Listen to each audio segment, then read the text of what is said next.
তা বাবা নাবিল, তুমি কি এই মাসের বেতন দিছ? হ্যাঁ স্যার দিছি। বাবা সিয়াম, তুমি বেতন দিছ এই মাসের? না স্যার, বেতন দিই নেই মাসে। আচ্ছা আচ্ছা পড়াই আহি। আচ্ছা নাবিল, তুমি কও 5 থেকে 3 বাদ দিলে কত থাকে? স্যার 2 থাকে। Good good good. আচ্ছা সিয়াম, তুই ক 5 লাখ থেকে 9,990 টাকা বাদ দিলে কত থাকে? না স্যার এটা তো আমনা। এই যাইরা পুটাটারে কোনোদিন হিগা হইলাম না, গাদা যে গাদাই থাকলো। দাদা এত সহজ প্রশ্ন, তারপরে তুই পাস না কি লিখে? আচ্ছা যাই হোক, তাহলে নেক্সট কোশ্চেনে আসি। নাবিল, তুমি বলো তো 100 থেকে 99 গেলে কত থাকে?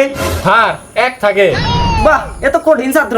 আচ্ছা সিয়াম, তুই ক 6 জন মিস্ত্রি 15 দিনে একটা বিল্ডিং বানাইলো, তাহলে 1 বস্তা সিমেন্টের দাম কত?